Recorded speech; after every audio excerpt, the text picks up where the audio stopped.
तो आप देख सकते हैं यहाँ पे सवेरे सवेरे हम बैठे हुए हैं, एसी चल रहा है बढ़िया मस्ती से। और अभी बर्मिंघम वाला वीडियो देख रहे थे, आप समझ गए होंगे। राजू मामा आए हुए हैं और एक वीडियो भी देख रहे थे। जय हो भगवान जी, आपकी सदा ही जय जयकार। एक वीडियो भी देख रहे थे तो उसमें दिखा रहे थे कि एक मुर्दा आदमी, उसकी बोन्स वोन्स पड़ी हुई हैं। तो I commented in that video कि you are soul, you are not body, and we don't have to win death because it is natural. ये नेचुरल चीज़ है एकदम। भाई जिसका जन्म हुआ है उसकी मृत्यु भी होगी। जे दिही तेन ले ही, जिसने जीवन दिया वो जीवन ले भी सकता है। But you have to win over fear. मैं हमेशा लोगों से बात कहता हूँ कि you don't have to win death because it is natural process of human life. अगर डेथ नहीं होगी, आदमी 5-5 हज़ार साल जिएगा, फिर वो बच्चे नहीं पैदा कर पाएगा, बच्चे हो गए तो फिर धरती में जगह नहीं बचेगी एंड ऑल दैट। तो हमें लंबी आयु की इच्छा ज़रूर रखनी चाहिए, लेकिन उसमें भी we don't have to fear the death, क्योंकि मृत्यु हमेशा वर्तमान में होती है, भविष्य में नहीं। तो हमें क्या करना है, जिस प्रकार हमें ये जीवन मिला था उसी खुशी के साथ हमें उसी जीवन को खोने भी हमें एक्सेप्ट करना होगा हंसते हुए। And that is the biggest thing I have learn in my life कि भाई फियर, एंग्जाइटी तभी तक है जब तक आपके पास नॉलेज नहीं है। तो you don't have to win death, okay, you have to win fear. चिंता से भी ज़्यादा बुरी होती है। और फिर जिसके ऊपर ईश्वर की दया है, जिसके ऊपर भगवान का आशीर्वाद है, उसको काहे का भय। जब योद्धा लोग युद्ध के मैदान में होते हैं तो लाखों लोग मर जाते हैं, उनको कौन सा भय होता है।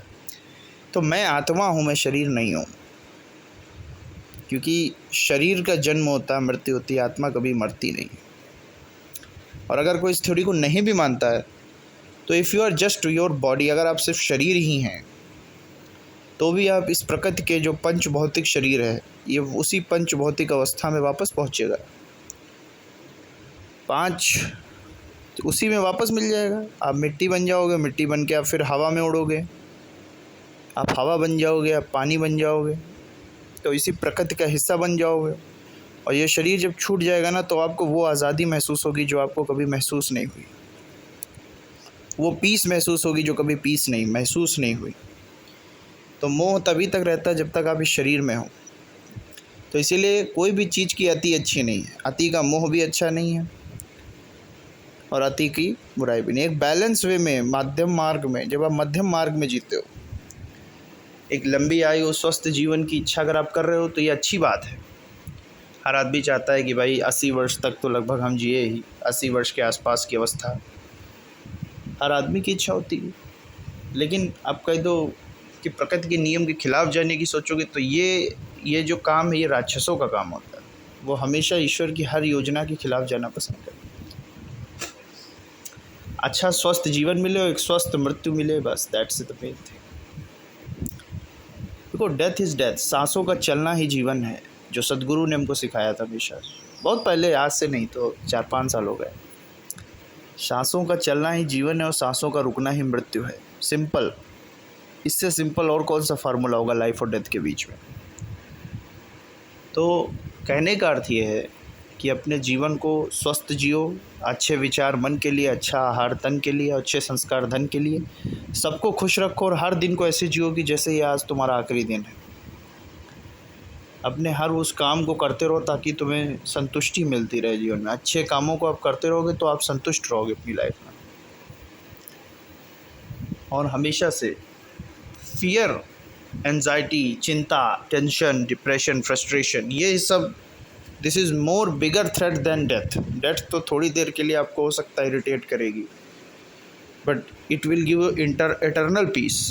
आपको वो शांति देगी जो शायद कोई चीज़ दे नहीं सकती। बट जो टेंशन है, जो डिप्रेशन है, जो फ्रस्ट्रेशन है, कभी देखा है किसी मुर्दे को उठ के कहते हुए, शिकायत करते हुए? क्यों? क्योंकि उसको वो शांति मिल जाती है, इसीलिए फिर वो वापस आना नहीं चाहता इस दुनिया में।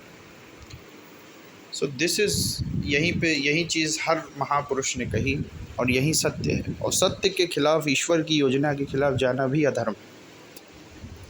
तो वही हमने कमेंट में लिखा कि you are not body, you are soul, और एक सोल का पर्पस है यहाँ पे आके। उस पर्पस को जब आप पूरा कर लेंगे, आप कितने भी वर्षों में आप कर पाएँ, 30, 40, 50, 60, 70, 80, 90, कौन जाने, but you have to done that purpose, but you have to ready for death every second of the moment. Yes, prepared it, क्योंकि ज़रूरी भी है। एक जीवन बहुत लंबी यात्रा होता है, इंसान की जो ह्यूमन लाइफ होती है ना, बहुत लंबी यात्रा होती है। जो लोग शायद हम लोग तो अभी 23 वर्ष के हुए हैं, अभी जुलाई में 24 जुलाई को 23वां जन्मदिन मनाया हमने, लेकिन हम जब पीछे देखते हैं तो लगता है कि भाई यार कितने साल जी लिए भाई। लेकिन फिर जब मैं देखता हूँ मंजू बुआ है 74 वर्ष की हैं, नरेंद्र मोदी 75 के हैं, मुन्ना मामा 80 के हैं, इन लोगों को देखते सोचते भाई इनका एक्सपीरियंस क्या रहा होगा। ये सब हमसे 50 साल से ज़्यादा के हमसे बड़े हैं। मंजू भाई 51 साल बड़ी हैं, मुन्ना मामा 57 साल बड़े हैं, और मोदी जी हैं आज, शरद पवार, मतलब ये जितने भी बड़े बड़े नेता हैं जो 80, 70, 80 प्लस हैं, इनका अनुभव क्या रहा होगा लाइफ में। तो यही चीज़ तोकुगावा ईएयासु ने भी कही थी, 8 शत्रु हैं मनुष्य के अंदर, काम, क्रोध, लोभ, मोह, भय, ईर्ष्या, आलस्य। 8 को त्यागोगे, जीवन अलग ही लेवल पे चलेगा। और फियर को जीतना है, डेथ को नहीं जीतना है, फियर को जीतना है, एंग्जाइटी को जीतना है, डिप्रेशन, फ्रस्ट्रेशन, और जितनी भी प्रकार की टेंशन है। टेंशन सिर्फ डेथ की नहीं होती, आजकल लोगों को उससे ज़्यादा टेंशन जो है वो करियर की है, मैरिज की है, और अपने गोल्स, उनके जो इच्छाएं हैं उनको पूरी करने की एम्बिशंस की हैं। यस, होती है लोगों में यार, होती है भाई, होती है, क्योंकि ये एज ही ऐसी है। 20 से 30 के बीच में जो एज होती है, ये प्रोफेशनल और मैरिज की एज होती है। इसमें प्रोफेशन भी बनाना है आपको, मैरिज भी करनी है। एंड देन 35 की एज के बाद जब सब सेटल हो जाता है आदमी, शादी भी हो गई, करियर भी बन गया, देन उसकी लाइफ फिर से वही नॉर्मल से चलने लगती है, जैसे उसकी टीन्स में थी नॉर्मल वैसे। ठीक है, थोड़ी बहुत रिस्पॉन्सिबिलिटी ज़रूर रहती है, बट कौन सा देश चलाना, लोग तो देश चलाते हैं, 140 करोड़ का देश मोदी जी चला रहे हैं। 6-7 लोगों को परिवार चलाना कोई बहुत बड़ी बात नहीं। सो इसलिए अपने ईश्वर को याद रखो, अच्छे कर्म करो, हर किसी की मदद करो, जीव जंतुओं पे दया करो, and live life without fear, without anxiety, without depression. Her situation को, कोई भी सिचुएशन हो, कोई भी सिटी हो, देश के किसी भी कोने में हो, सभी भूमि गोपाल की हैं। जहाँ भी हो, धैर्य, साहस, पराक्रम का परिचय दो, और किसी भी सिचुएशन में अगर रोड पे भी लेटना पड़ रहा है तो तुम लेटो आराम से। ठीक है, थोड़े दिन कष्ट लगेगा, बट उसकी आदत बनाते हुए, आदत डालो, परिस्थितियों से भागना मत, लड़ते रहना। लड़ते हुए मरोगे तो शहीद का दर्जा मिलेगा, लोग भी प्रेरणा देंगे आपसे। और भय लगने से कुछ होगा नहीं, ये याद रखो। अगर आपका धैर्य टूट रहा है, आप भयभीत हो रहे हो, चिंतित हो रहे हो, घबरा रहे हो, उलझन में आ रहे हो, या मान लो दुख मना रहे हो किसी चीज़ का, तो उससे क्या होने वाला है बस हमको इतना बता दो। What will happen. देखिए, श्री गणेश भगवान है सामने, लक्ष्मी माता है, क्या होगा उससे भाई, होगा क्या, बस इतना बता दो। चलो घबरा रहे हो, चलो ठीक, घबराओ। कब तक घबराओगे भाई? डर रहे हो, कब तक डरोगे भाई? चिंतित हो रहे हो, कब तक चिंतित होगे भाई? डरने से, घबराने से, चिंतित होने से, उलझने से, रोने से, दुख मनाने से, पीड़ित होने से, चिंता करने से क्या होगा क्या, ये बता दो हमको। रिज़ल्ट क्या आएगा ये बता दो। और उसी जगह आप साहस रख लो, धैर्य रख लो, खुश हो जाओ। अपने जो पीछे का इतने अच्छे दिन आपने बिताए उनको याद करके खुश हो सकते हो। आपको इतना ज्ञान है, धैर्य है, साहस है, उसको लेके खुश हो सकते हो। और मुझे एक नया चुनौती मिली है, उसको हम झेल सकते हैं, उसको लेके खुश हो सकते हो। तो खुश होने के भी 1000 कारण हैं, दुखी होने के भी 1000 कारण हैं। और मेरा मानना है खुश होने के कारण इसलिए ज़्यादा हैं क्योंकि लाइफ इतनी अच्छी जो कटी है इसलिए ज़्यादा है। दुखी होने के कारण बहुत कम है। खुश होने के कारण हमेशा इंसान के पास ज़्यादा रहे हैं दुखी होने से। सो सिचुएशन कोई भी, उसमें रोने से, घबराने से, चिंतित होने से कुछ नहीं होने वाला। ईश्वर की जो इच्छा को मान के चलता है वो कभी परेशान नहीं होता। गॉड की विल को ही अपनी विल मानना, और प्रकृति के नियम जो ईश्वर ने बनाई, प्रकृति है सर्वशक्तिमान ईश्वर है, तो हमें उसके अनुसार चलना ही चाहिए। तो इसलिए मेरा इतना ही कहना है कि win over fear, win over your, और अपने माइंड को अच्छी जगह, खाली दिमाग शैतान का घर होता है। खाली दिमाग होगा उल्टा सीधा सोचेगा। यहीं आप कोई काम कर रहे हो, स्वामी विवेकानंद जी ने भी यही कहा था कि अपने आप को हमेशा कर्म में लगाए रखो, कर्म करते रहो। स्वामी विवेकानंद जी ने कहा था, मैं 2 घंटे पूजा करने की इजाज़त नहीं देता हूँ, मैं 2 घंटे खेलने की इजाज़त देता हूँ। कि अपने घर से निकल, किसी भी उम्र के आप हों, ऐसा नहीं है कि बचपन में ही बस आप खेल सकते हो 10-15 साल की।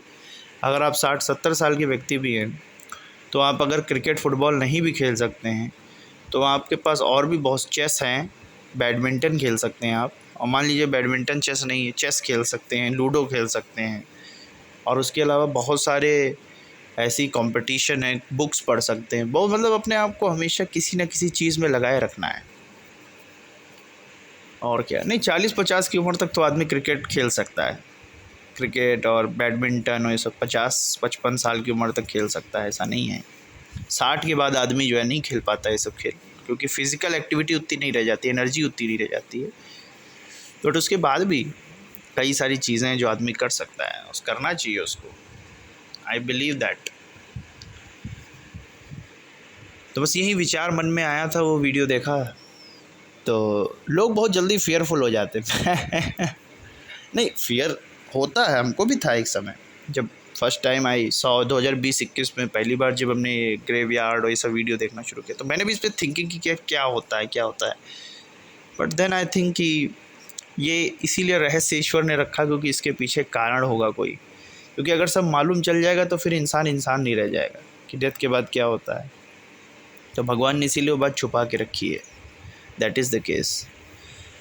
तो I am thanking the almighty to give me power, wisdom, knowledge, और I am a soul, I am not a body. That is आत्मन, पंच भौतिक शरीर है ये, और पंच तत्वों में विलीन होता है। तो बहुत ज़्यादा मध्यम मार्ग का अनुसरण करो, बहुत ज़्यादा लोभ मोह जरूरी नहीं। यही दुख का कारण और यही ताकत है, नेगेटिविटी की यही ताकत है। जो हमारे अंदर जो मोह है ना, यही उनकी ताकत है। यही बार बार तुम्हें, वो तुम्हारे मोह का इस्तेमाल करके तुम्हें दुख और तुम्हारे आसपास के लोगों को दुख देते हैं। That is there powers. तो इसलिए खाओ पियो मौज करो, मस्त रहो, और अपने परमात्मा को, अपने प्रभु को, जिसने तुम्हें जीवन दिया उसको मत भूलो, जिसने तुम्हें सुख दी, समृद्धि दी, और सिर्फ तुम्हें नहीं दी, संसार को दी, उसको कभी मत भूलो। तो मैं सभी देवी देवताओं का नमन करता हूँ। जय श्री गणेश भगवान, जय लक्ष्मी मैया, जय श्री राम, जय सीता मैया, जय हनुमान जी महाराज, जय हो लक्ष्मण जी महाराज। समस्त देवी देवताओं की जय हो। बहुत बढ़िया भाई, गुड।